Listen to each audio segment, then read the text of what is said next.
Good evening, citizens, heroes, and villains out there. Thank you so much for clicking on this video. This is Sean Humburg's Creative Corner. I'm Sean Humburg. So today we're going to be continuing on with the commented suggestion of doing Magus from Chrono Trigger as a sculpture. So I decided for this week we're just going to do concentration on the head. Now while I have sculpted more up to this point, if I put everything in and sped it up to all fit into an hour-long video, you wouldn't be able to see anything that's going to be going on because it was so fast. So thank you very much for clicking on this video. I do hope you enjoy. Make sure to like, subscribe, click on the bell icon so you can see when I post my videos, and don't forget to comment in the comment section below what you'd like to see next and any other ideas that you have. I've had a lot of fun with this comment and this suggestion, and I can't wait to show you what I've got so far. So without further ado, here was what we have so far on Magus's head.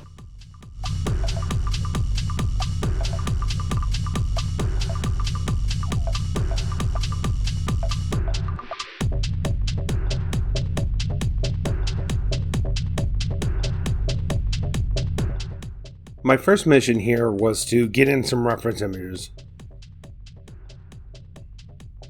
So you'll see me bringing in several different images, different angles, as well as one different style of Magus that I liked how he looked. And I'm going to use these to go ahead and pose my mannequin and find out where I'd like the placement to be, what kind of pose I'd like him to be in. And anytime I've seen a statue that I really liked, it's been in an action pose. I want this statue to feel alive, the sculpture to feel alive. So the first part of this is just me setting up the mannequin and really getting an idea of what I want his stance to look like before I start making the head or anything like that, because I want to be able to quickly reference the images as well as the entire sculpture as I'm making it, so that everything keeps that same feel.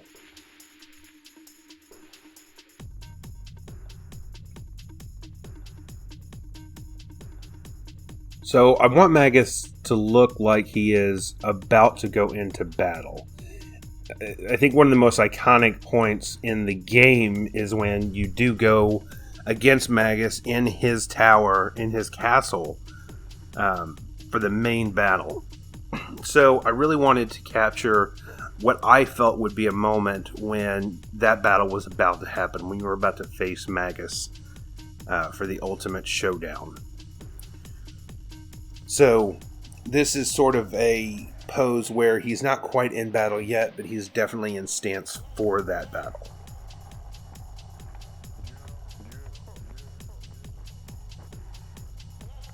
And it was really nice being able to use this mannequin because it's very easy to pose, it's very easy to get in the position that you want him to be in. And this is a very similar process that I followed when I was doing the sculpture with clay and with sculpting. So I'm setting them with the same pose as I did there, but this is a lot nicer because it's sort of hovering. I don't have to worry about messing up the clay or gravity and the softness of the mannequin or armature moving along or moving around on me while I'm trying to sculpt. So this was definitely very nice. And already having the scythe made, I was able to find out exactly where it would fit properly, because that scythe does have a very long blade on it, and it was really good doing it this way, because then I found out that the way I had planned on doing it, the scythe was going to be sticking straight down into the ground. So this allowed me to put in an angle that worked. And here's another great part about this mannequin, is that I can post the fingers individually, and this is going to not only help me out to make sure I have it exactly the way that I want it, but also when I'm sculpting it, I'm able to sculpt on each individual finger, rather than using clay or sculpting where I had to sort of sculpt a general hand and then try to shape it. And then when you're dealing with sculpting or clay, of course, using any kind of pressure is going to warp what you're working on. So when I was doing it in more of a physical medium, I kept running into the problem where I'd get a part perfect, and then through trying to edit another part, I would screw that up and then just have to go back in and try to fix it. You'll also see the square I put underneath him. That allowed me to make sure that his feet would line up and everything properly. Now I'm going through and actually naming my layers. It's very important to have multiple layers and name those layers so you know where they're at, because you'll be able to change the opacity and really be able to work with your figure. So the program itself has a reference head. Now this head is not something that you alter like the mannequin or pose like the mannequin, but I'm using the reference head to create a base head that not only am I going to use for this sculpture, but I'm also able to use for future sculptures.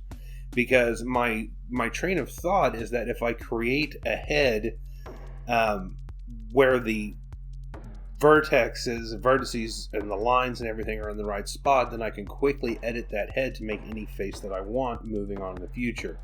So the largest part of this process was creating that head.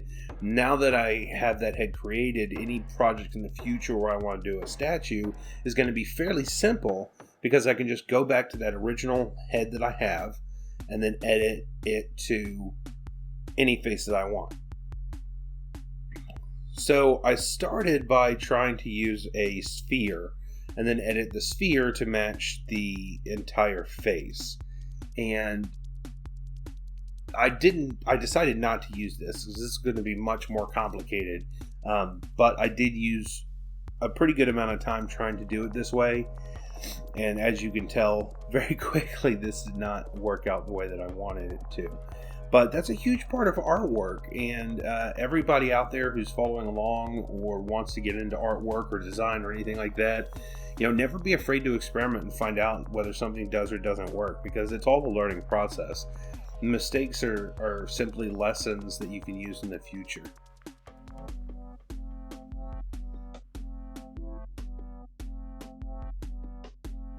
So here's where I decided not to use the sphere and to go ahead and go with a cube. And I'm not going to keep the entire cube, but I'm going to be using the faces and the vertices to edit the entire thing. So here I'm just lining the cube up with my first point at the top of the head. I wanted to start simple, and the smoothest, easiest part is definitely at the top of the head.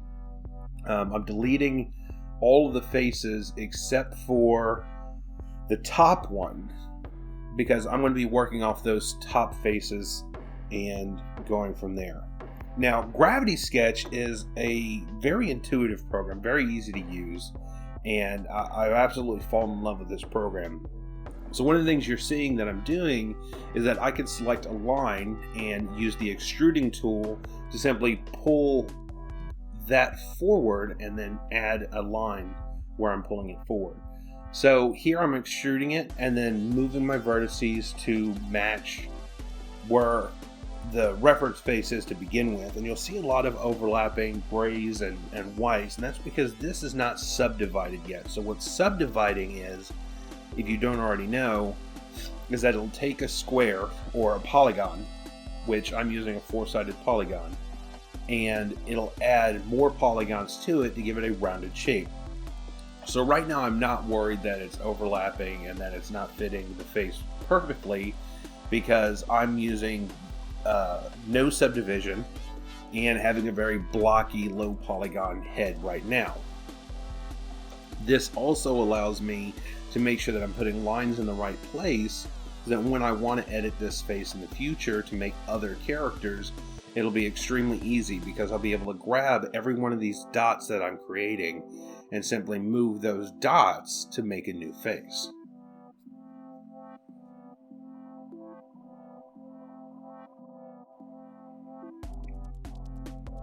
This also allowed me a lot of time to learn more about the program, a lot of quick tips and tricks on how to use it and how to make these things happen.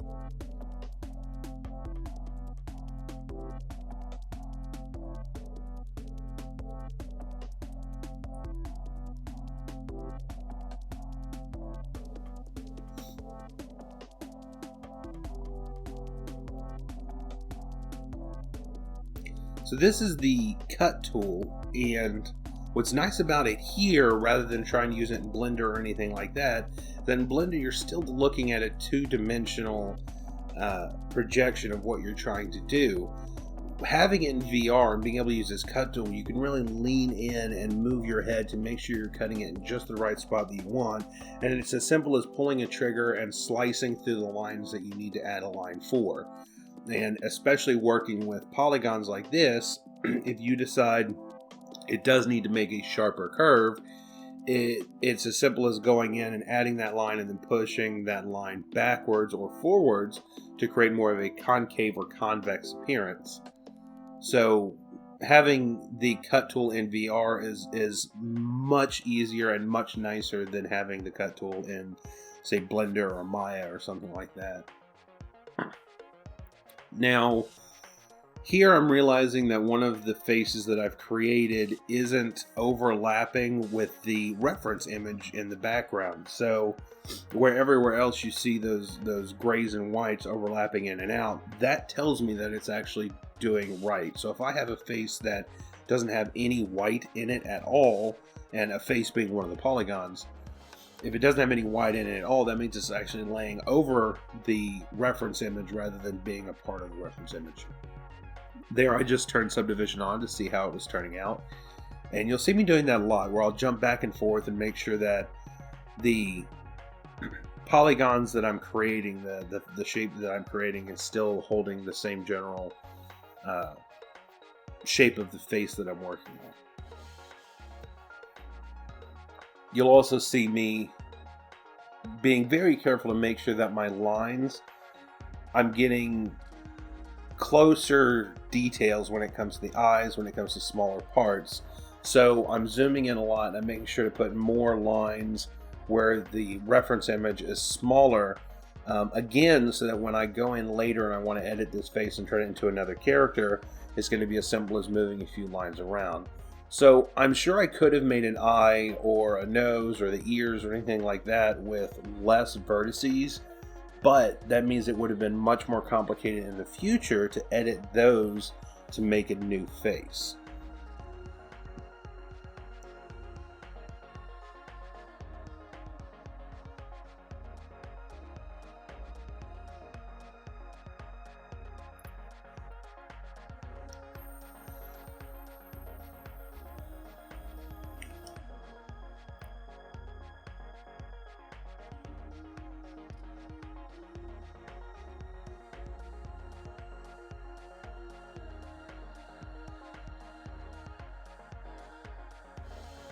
Again, here I'm seeing where there's either too much of the gray showing or too much of the white showing, and moving things around to make sure that it is going to work together in the final product. Once you start to work with this type of medium, with this type of program, you really start to learn where the polygons are going to show up once they're subdivided, and it just comes with using it for a while and getting to know the program. After a couple of hours jumping back and forth between the subdivided and unsubdivided shape, I started to sort of get a grasp in my head of how it was going to look once it was subdivided, and that allowed me to really speed up my process of getting this thing made.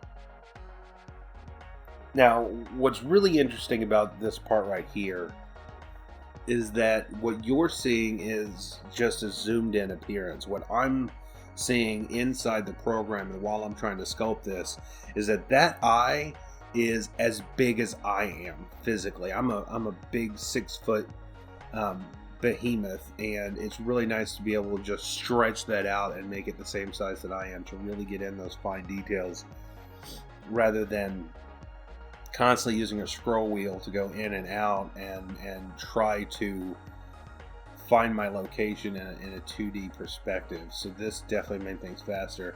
That's also why in these videos it does seem extremely shaky, and I do apologize for that. I don't really know how to make it any smoother, and I tried stabilizing, it really messed with the video, so I wasn't able to do stabilize. But it's really nice to zoom in like that, and that's the reason you see it so shaky, is because then when I'm looking at one side of the eye to the other side of the eye, that's me physically moving my head almost 180 degrees looking from one side to the other, and it does make the camera look very shaky.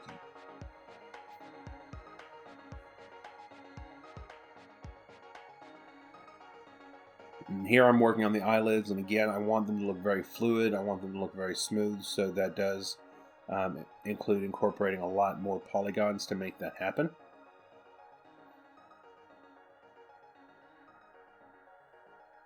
I'm also thinking about this on the perspective of a 3D print. So not only am I thinking about it on how it's going to subdivide, but also on a 3D print. So I know what size that I'm going to be printing this statue when all is said and done, and I know how much detail a 3D print will have. So that's one reason that you're not seeing me go in and actually include the tear ducts in the eyes, because once it's printed, you're never going to be able to get that fine of detail unless you're just printing it very large.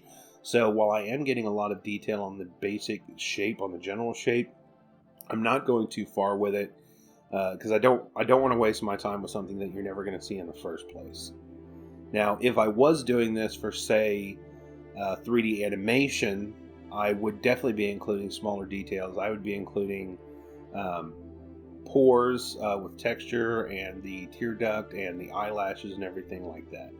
But as of right now, I'm just concentrating on making this for a 3D print. So different kinds of projects will require different kinds of sculpting and designing, so it's important to keep your final product in mind.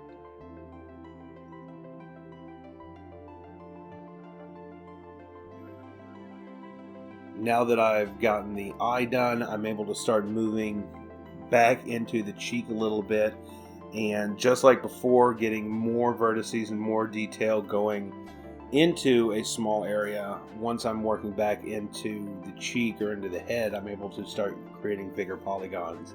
So that's why I started with the small details. One, I want to make sure that they're right first. I want to make sure that the hardest part I get out of the way, and then once that's done, I can really start moving into the easy areas where there's less polygons required. And it's also important to make sure that you lock your vertices together when you're doing something like this. Because once you do subdivide and everything, any vertices that are actually connected will cause a hole in the final product, which you'll see here in a minute. Here again, I'm working on the upper lip, and with the upper lip, I want to make sure that I'm keeping my lines where I can edit them to create the divots in the upper lip or the lines between the nose and the mouth. So there's a lot of planning out in this process, and you'll see me creating and deleting lines multiple times to make sure that I am putting those lines exactly where I'm going to need them to make those edits to the face in the future.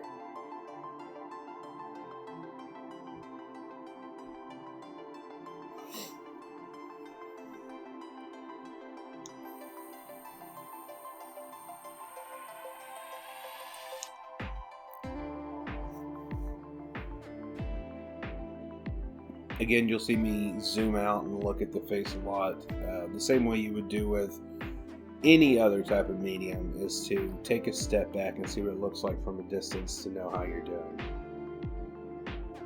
You'd be surprised how many times you'll be working on a piece of artwork that you think looks bad, and then when you put it away from you and when you look at it at a distance, you realize that those imperfections that you're noticing is something that nobody will ever see unless they just shove their face right on it. And one of the things about artwork that I highly advise keeping in mind anytime you're working on something is that you can't try to go for perfection all the time. The more perfect something is, the more the imperfections will show up. So never try to go for absolute perfection, because it's simply not possible. And if you do have some areas that are perfect, then the parts that aren't are really going to become apparent to anybody who is looking at your artwork.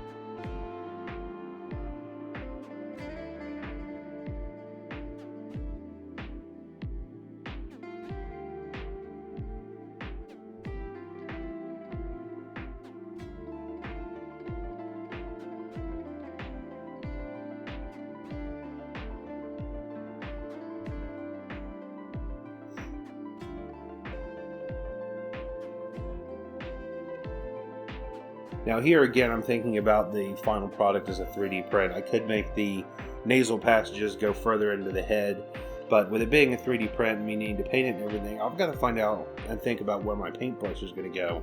So if I made those nasal cavities too far into the head, then I wouldn't be able to get my paintbrush into them to paint them without putting paint where I don't want it to be. So again, it's very important to think about your final product.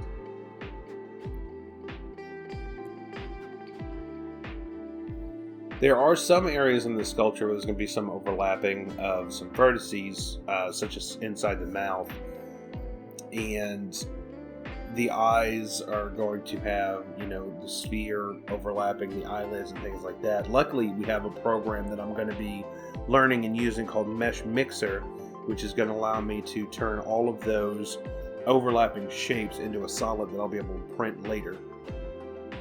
So right now, I'm not worried about any overlapping faces or shapes, because as long as the outside perimeter is where it needs to be, I'll be able to fix that with a different program moving forward. You'll see me looking on the inside, actually putting my head inside the head that I'm working on, which is another nice part about using this program versus Blender or anything like that. Is I can't tell you how many times I was using Blender and I tried to put my perspective inside the head, and it was either landing inside a wall or not letting me see through a wall or something like that. So again, it's really nice to have this virtual reality where I can literally just put my head and wherever it needs to be to make sure that everything lines up properly.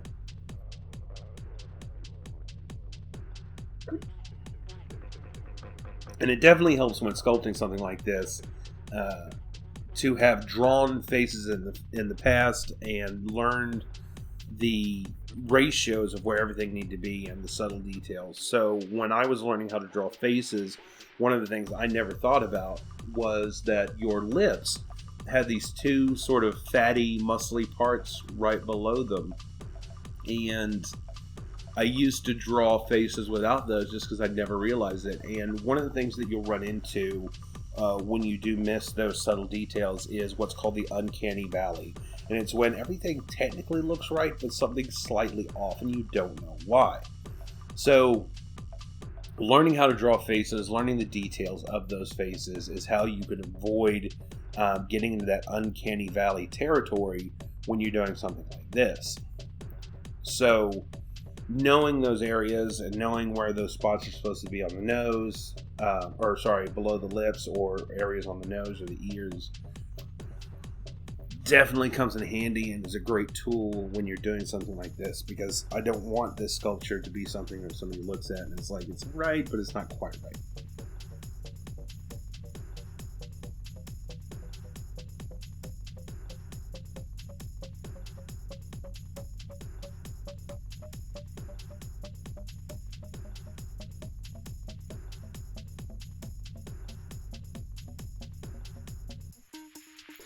Here is where I made a little bit of an edit to how I was doing the process. I was doing it moving from the inward areas to the outward areas.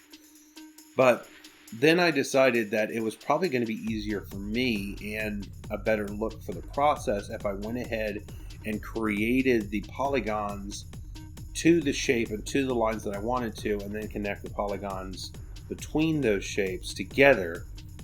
That way I knew that I was going to have the faces in the areas of what I needed to edit.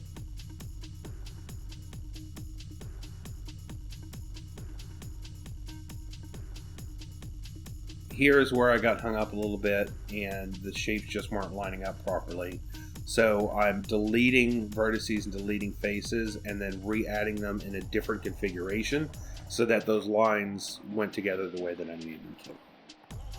So here, just like I was talking about before, I'm going ahead and creating the polygons for the jawline. This is going to ensure that in the future, when I want to edit that jawline, I know that those faces are exactly where they need to be easily modifiable in the future. So I created my jawline, and now I'm moving back and starting to fill out the cheeks and to fill out the face to match up to it.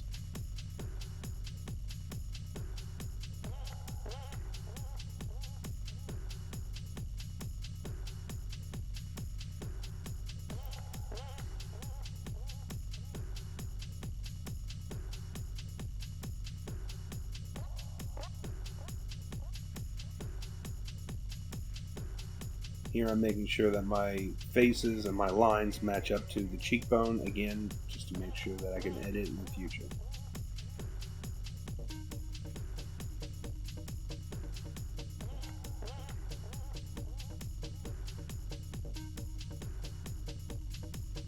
Another thing that I'm keeping in mind while I'm making this is how I'm going to be able to edit it in the future. So, by doing it this way and by putting the lines where I am, it doesn't matter what kind of character that I want to make in the future, it's going to be pretty simple for me. So, if I wanted to do an anime character with larger eyes, or a Disney character, or a Pixar character, or any other style of character, it's going to be easily made from this original shape.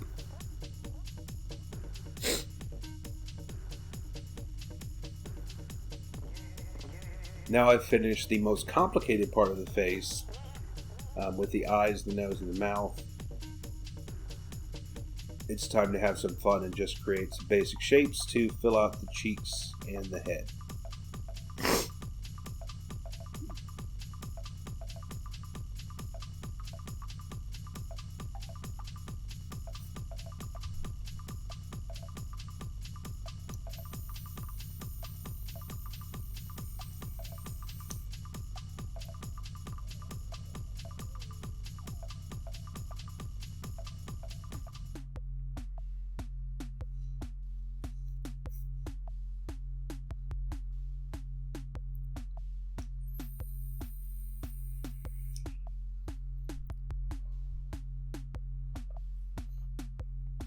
Again, on this part, I'm paying attention to details to make sure that the temple has the right curvature so that I can sink it in or bow it out more in the future. So if you have a skinnier person or a more heavy person or muscular person, more musculature of a person or on a person, the temple is going to look different. The older somebody is, the more that temple really sticks out. If I want to do an alien in the future, I can really increase the size of that head or the top of the skull and sink in those temples really far or bow them out to make it look like their brain's sticking out or something like that. So I do want to make sure that shape is correct.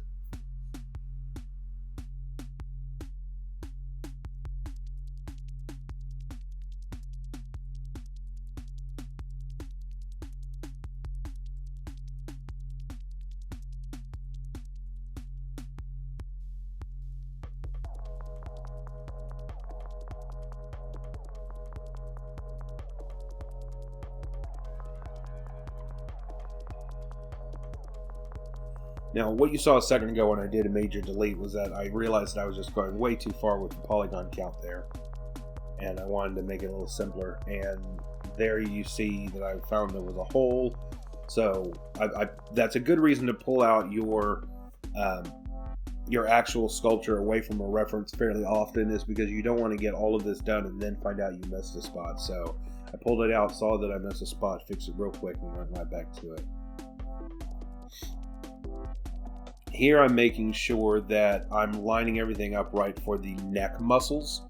Another good part of drawing or knowing about the human anatomy right off the bat is that you know that you're going to put these lines where they're going to matter and where they're going to make sense. I actually have multiple anatomy books as well as Jazz's creature drawing or character drawing book. So I've learned a lot about where muscles need to go. And I actually have a book that is drawing with the human anatomy that has overlays for the body and for where the muscles go and where the bones go and everything like that. And it's taught me a lot. So now when I'm doing something like this, I'm really able to make sure that everything is lining up where it needs to be.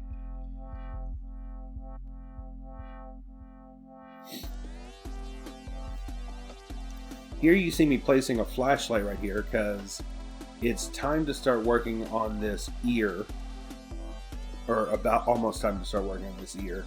And the flashlight allows me to create shadow where I really need to see that detail. Another fantastic part about this program is being able to quickly grab that flashlight and make sure that you have a reference for what you're working on.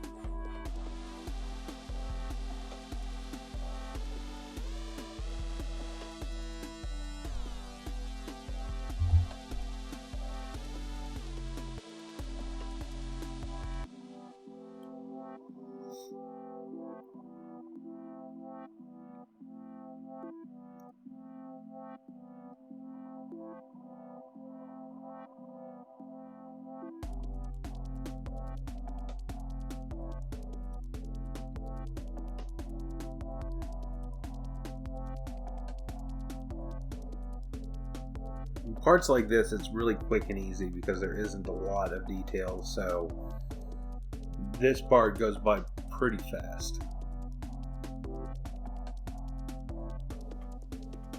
I also found it easier to go ahead and create multiple faces with my extruding before moving each point,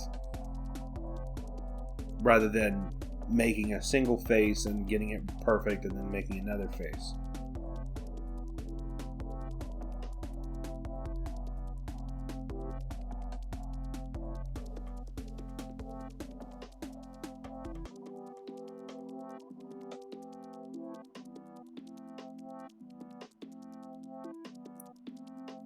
It's also important to remember that this is not a quick process, so this video is sped up 5 times the actual speed.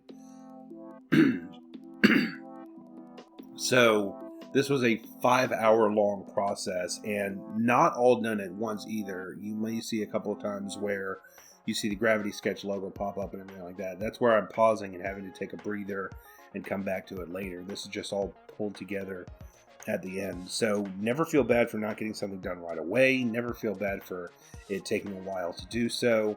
This is all normal parts of the process. And I've done multiple artworks where it took me 15 hours to do a project, and I would step away and come back regularly so that I could make sure that I stay in the right state of mind.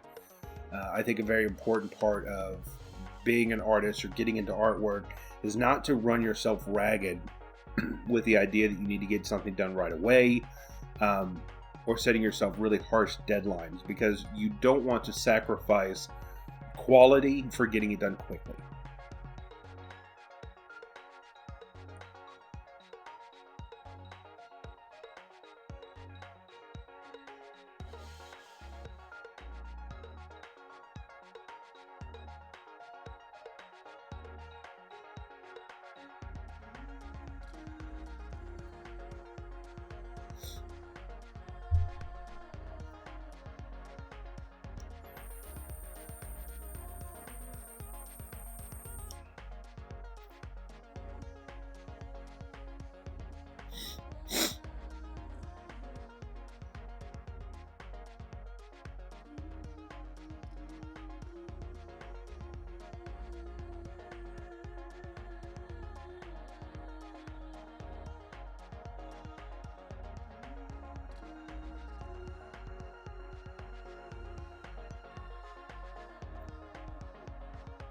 Now, on an area like this, where it is making a little bit tighter of a curve, on the back of your neck, you do have those neck muscles going straight down that turn into your shoulder muscles. And they do make a little more quickly of a turn. A neck is not perfectly round. So you'll see me adding more faces there so that that curve doesn't happen so gradually that it does look too round. So anytime you have a curve that's a little bit tighter, then you want to have more faces to make that happen. So when you do subdivide it, it's going to keep the shape that you want.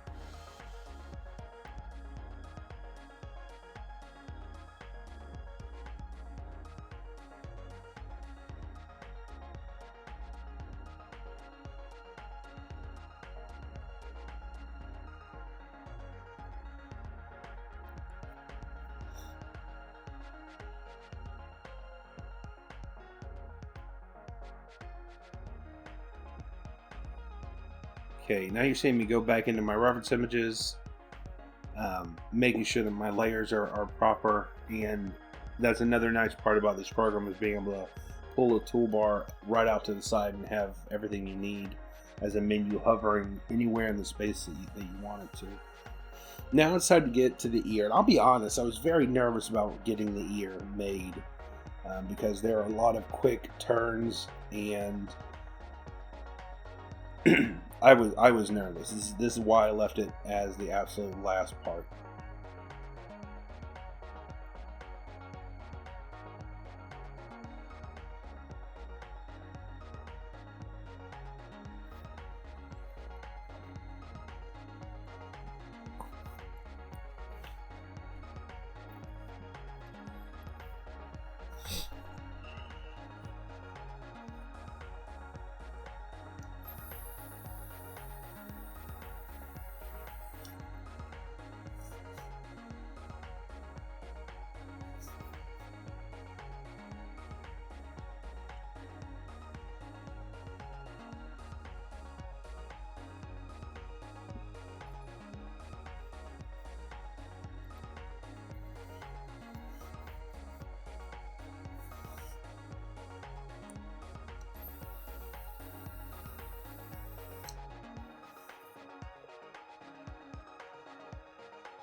Again, just like I was talking about in the neck, it's very important to have smaller faces where you're going to have a tighter curve. I don't want to add so many lines that it's not easy to edit in the future, but to remember that this is going to be subdivided and that's going to be creating our curve. So I'm creating small faces, but I'm not creating so many that I'm creating the curve for the ear right now. I'm just keeping in mind on what the subdivision is going to look like when it's all said and done.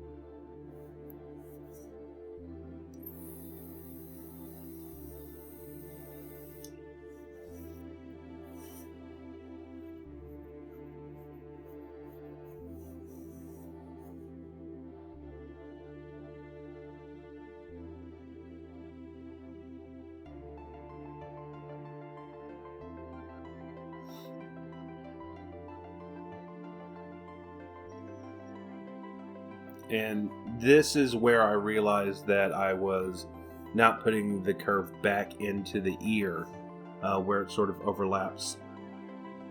And again, that's where that flashlight came in handy, because once I got around to that part and I saw that shading, then I was able to take a step back and fix that error.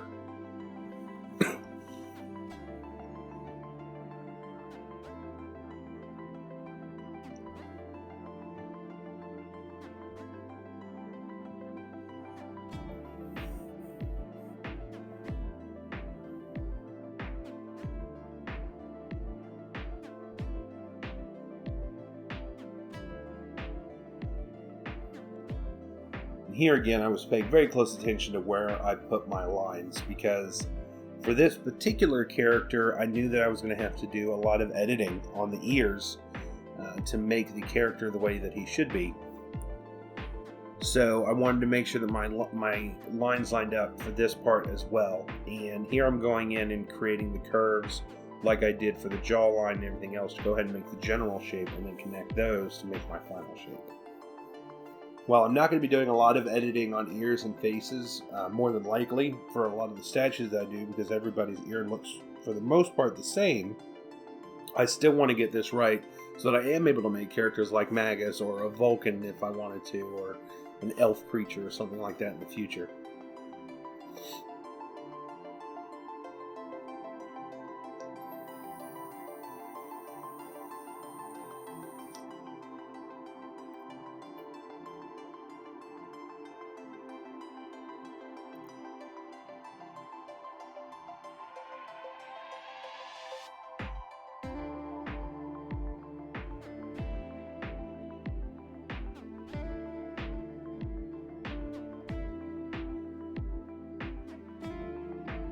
Here's where it got really complicated, because there are a lot of really tight turns in this ear to make this happen.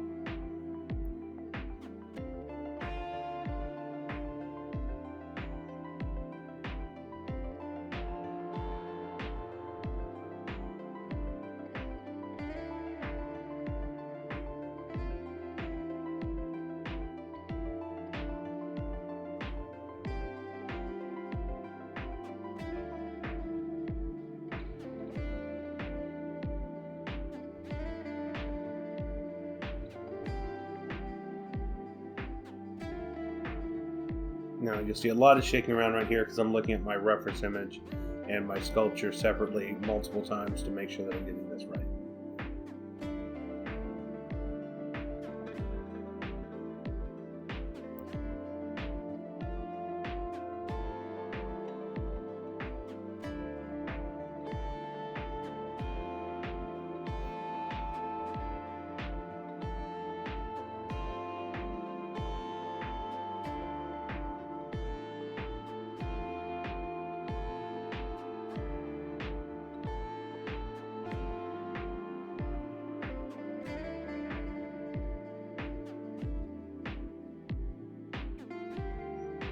And there I actually turned off the original reference image and found some holes and mistakes in the sculpture that I needed to fix.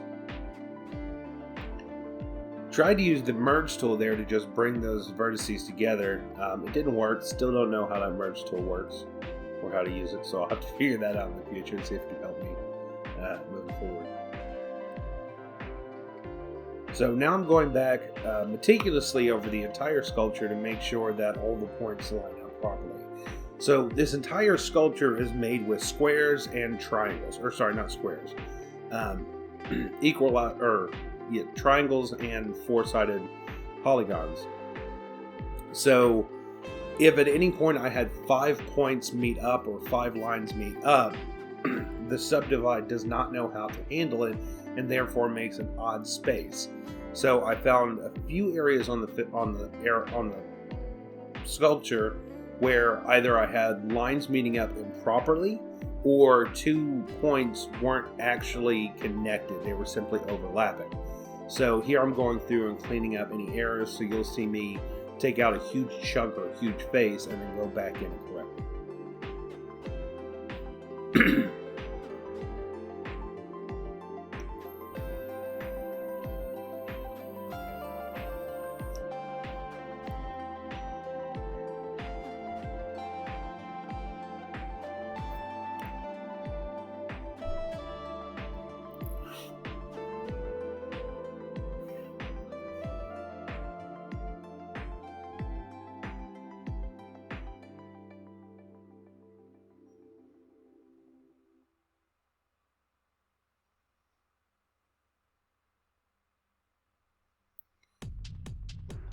One of the really interesting parts of doing this sculpture is, after I started doing it for a while, I started to realize that the lines all sort of matched up where they need to be, almost by themselves in a few areas, and I actually learned some things about the face, about the shape of the human face and the shape of the human head in this process.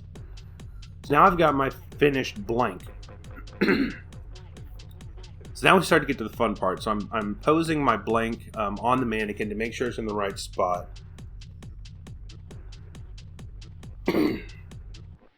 I'm able to turn the opacity of the mannequin down to easily place everything where I need to. And then I'm going in and editing the muscles to make sure that it lines up with the entire body. Here I'm still in mirror mode, so I'm getting a general idea right now. And then I'm going to turn mirror mode off, because now that we're out of the initial sculpting phase of the head, we know that the neck muscles, when the character is turning his head, are not going to be lining up perfectly symmetrically. So I'm getting a general idea right now of how everything's supposed to be, and then I will turn off the mirror mode and be able to edit everything separately.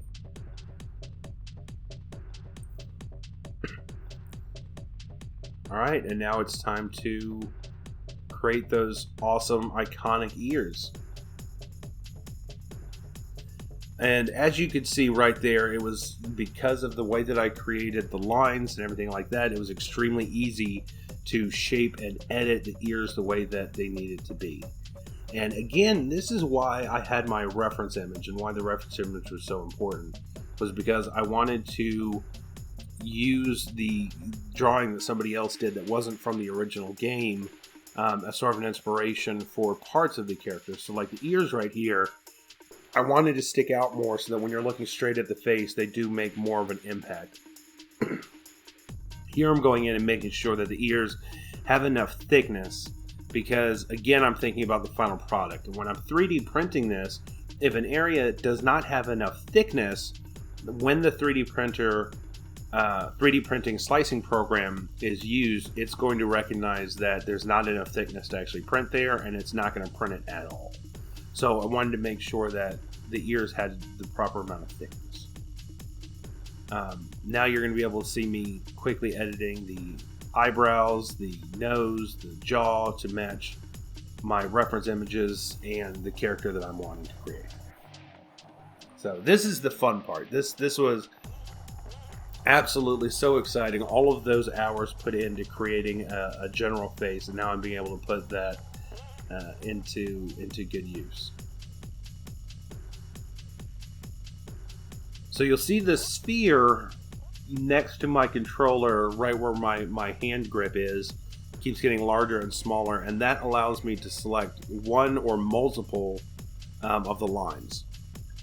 So now I'm increasing the size of his jaw, stretching it out, increasing his jawline, and you can really start to see a character take shape. And this is the best part of this process. I always imagine Magus having a deep and ominous voice, so I wanted to give him an Adam's apple. And this is where you really start to bring your character into creation and sort of create a backstory if you don't already have a backstory. But that's part of the character that when me and my brother were playing when we were kids, we never actually had, was what did Magus sound like? But he was such an ominous and mysterious character to us that I just have always imagined him with this really deep voice. So that's part of having a deep voice, if you're a male, is having that large Adam's apple to sort of make that happen. So I want, when people look at this sculpture, to get that same feeling. So it starts to, the face itself starts to create a story too.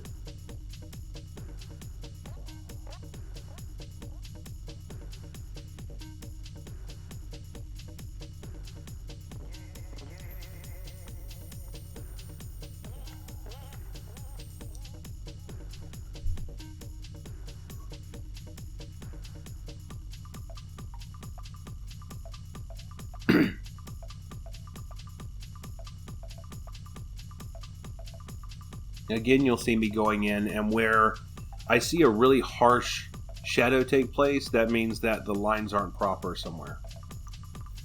Alright, and then I bring back my reference images to make sure that I'm keeping with the feel of the character. So I wanted him to have this sort of cockiness to him, which is another part of the character that I wanted to bring out, was that he was extremely powerful. He felt like he could not be defeated. So I wanted him to have a raised eyebrow and to sort of go into the battle with that attitude of, we all know how this is going to go down.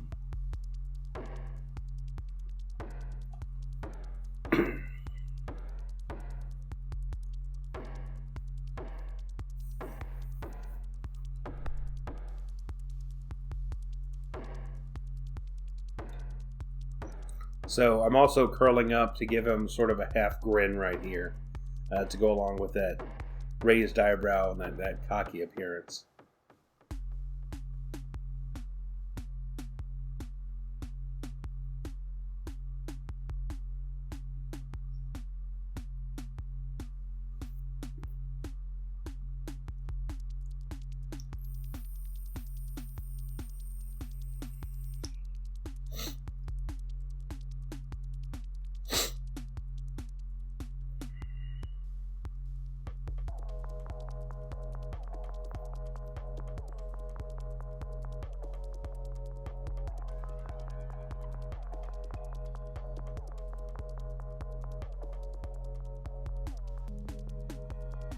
Here I'm trying to match his skin tone just so I have a better feel of the character.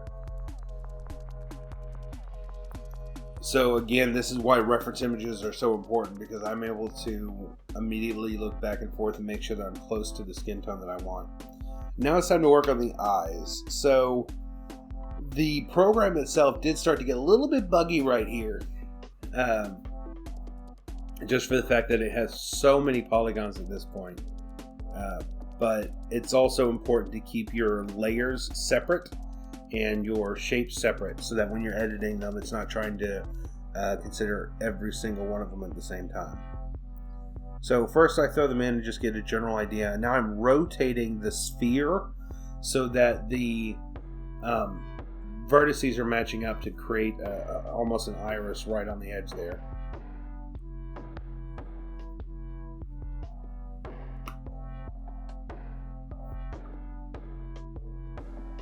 And then I place a smaller sphere inside that one to create the iris. Now Magus does have red eyes, probably from all of the magic that he's been using.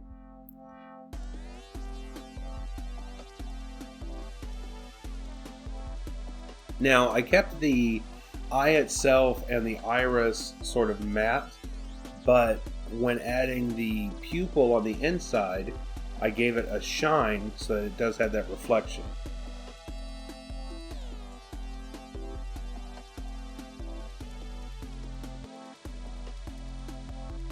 This part was a little weird, I gotta admit. So moving that sphere around and making it look like he was looking around got a little bit trippy.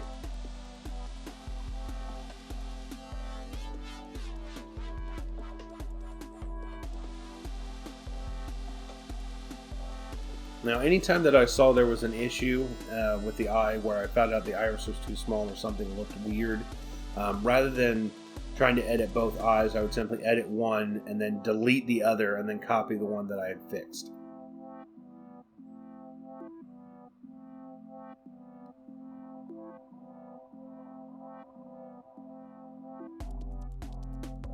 Again, I'm trying to fix the skin tone because I wasn't quite happy with it.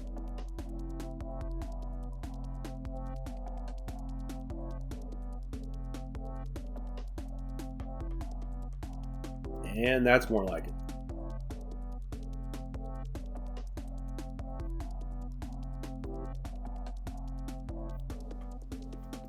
And we're starting to get a character.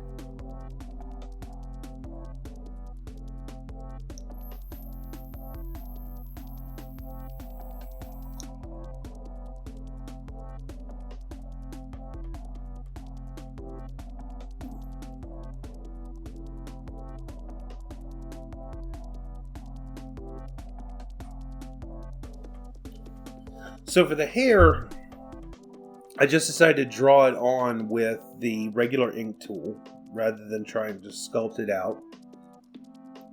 So you'll see me just putting on hairs, and I wanted to make sure that it was symmetrical and everything. I didn't turn the mirroring back on. I don't want it to be perfectly symmetrical because this is hair. At a certain point, you need to get off the symmetry and just make things close, because nobody's face is perfectly symmetrical. And if it is, you're going to start getting that uncanny valley territory again. So I drew on some reference images for where I wanted the hairline to be on a separate layer, and then turned down the opacity. Turned up the opacity so that I would have an idea of where my hair follicles should be going. Now, this part did prove to be a little bit tricky because I'm so used to doing everything in a two-dimensional space, and I don't have a physical object to hang on to, that to make sure that that curvature followed the right path, I had to pay very close attention.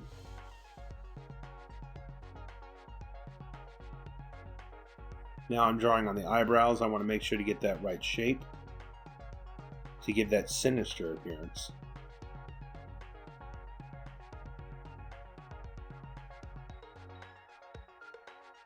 That cocky, sinister appearance, I should say.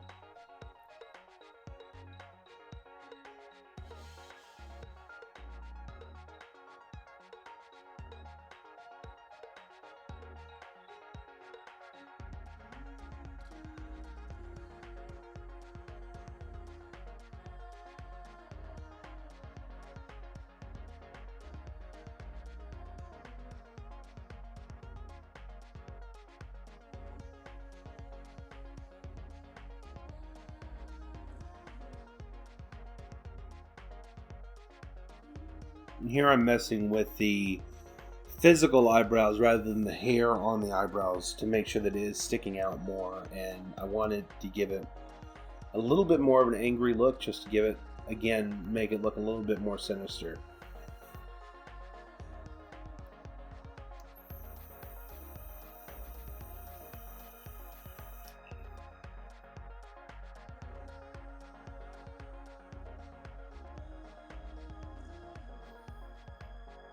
A great part about using this program is that to change the size of your brush tool is as simple as moving the joystick up and down.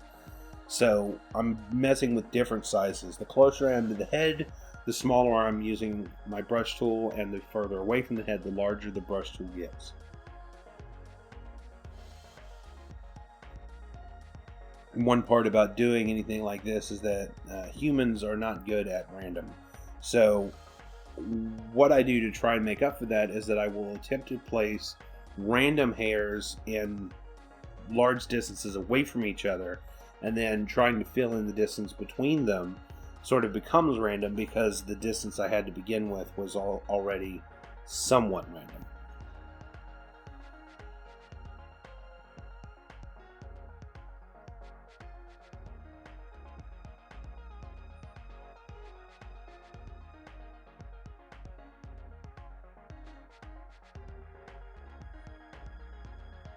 Anytime I put in a hair that immediately stands out to be wrong, I simply grab it and delete it and continue, rather than trying to redraw it multiple times.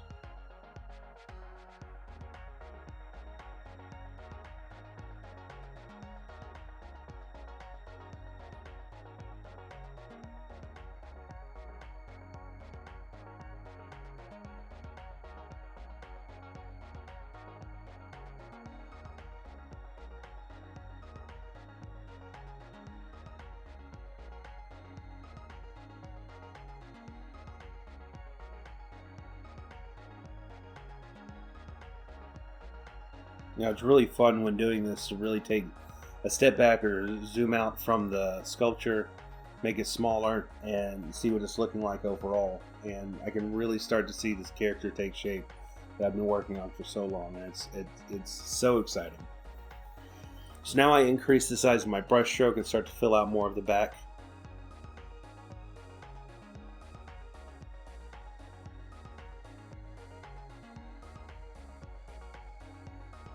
So now I'm trying to recreate that long, flowing hair, and I don't want it to just look like it's blowing in the wind. If it was blowing in the wind, the hairs would be a lot closer to each other. I wanted it to look more like Magus was floating, as if he was in water or in space, because Magus, or Magus, as some would say. I say Magus because, when we were kids, it's how our father pronounced it when we were playing the game to begin with, and it's always stuck as Magus. I know that it may be Magus. But I wanted the hair to look like something magical was happening, because this is a magical character. So I wanted to give the appearance as if he was in space or in water. So I wanted it to be a lot more flowing than if it was just getting blown by the wind.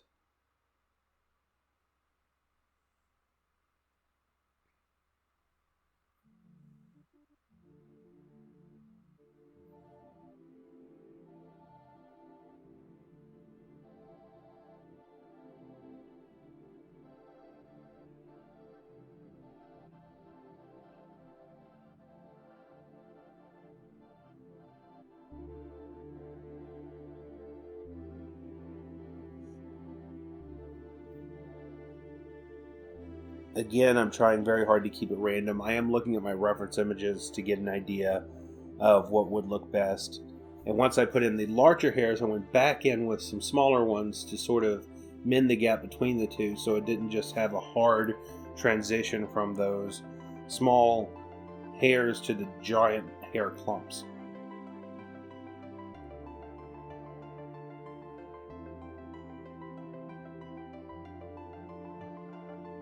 This was a lot of free flow, so the camera is moving a lot, and I do apologize for that. Again, I really don't know how I could stabilize it.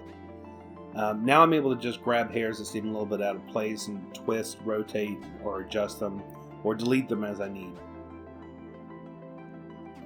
So at this point I did realize that I had a little bit too much randomness with it. It did need to go, for the most part, in the same direction, so I am editing them so they lean a little less from, the water look and more into the air look a little bit.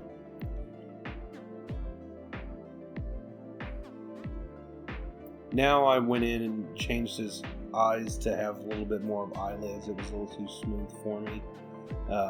It started to reach in the uncanny valley for me, so I just went in and made some adjustments here. Now, while I stand by, never try too hard to go for perfection. If you see something that really stands out, don't be afraid to go back and make that correction. So I'm pulling down the eyebrows again here to give him more of an angry appearance as much as possible.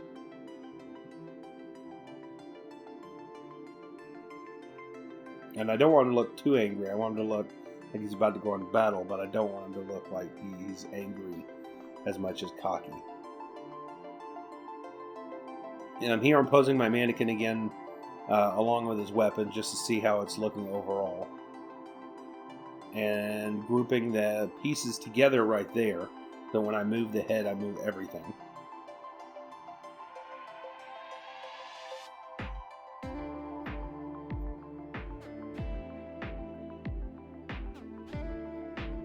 So Here what I'm doing is I'm flattening out the hairs. I'm giving them less of a spherical shape because I do want it to look like hair, not like a bunch of tentacles coming out the back of his head. So this allows me to flatten or adjust the way that each ink mark actually looks. So that allows me to create more of a hair appearance than a tubular appearance.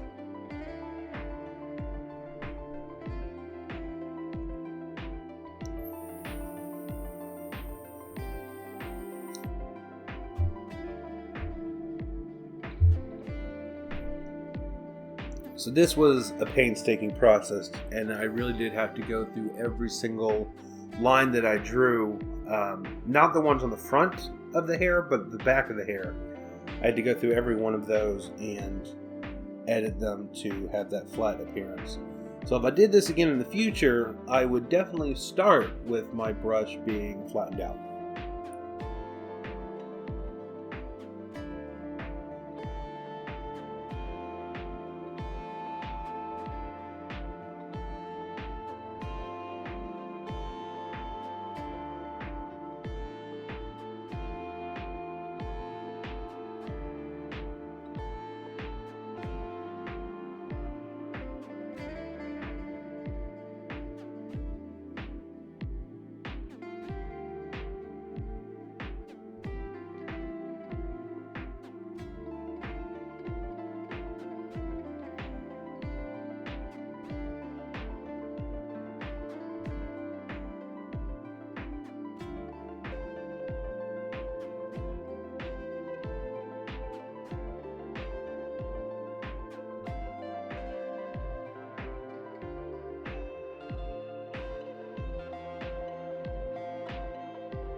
And you'll see me go in and delete some of these as I'm going, and that's when I'm flattening them out and I'm getting the shape and I'm really starting to realize it doesn't quite work out.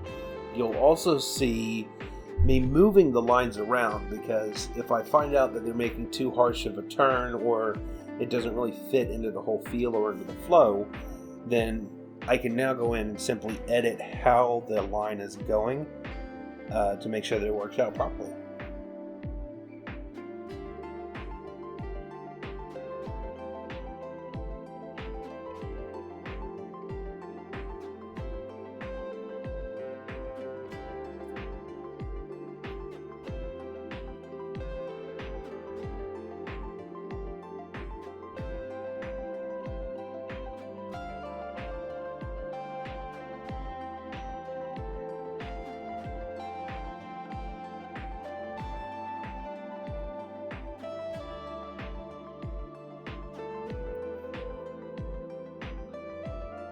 And here I'm adding in a few more hairs. First of all, to cover up some of the back where there was no hair. And secondly, to add to some of the flow that I just got rid of and make sure that it's following the right path. I'm also smoothing out the transition between the hair in the front and the hair in the back as well.